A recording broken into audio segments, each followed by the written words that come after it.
COASST, or Coastal Observation and Seabird Survey Team, has been utilizing citizen scientists since its inception in the year 2000. We've been surveying our section of coastline for the last 3 years, through rain, wind, storms, and occasionally sunshine. Here's a small peek at a typical outing.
Can you read me?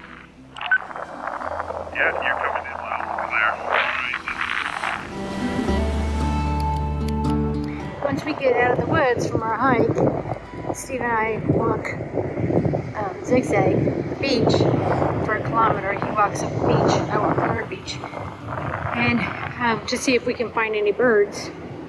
So we just kind of zigzag through. It's kind of like a double-edged sword. We want to find birds to do the science, but we don't want to find birds because it's pretty sad to see a dead bird. Anyhow,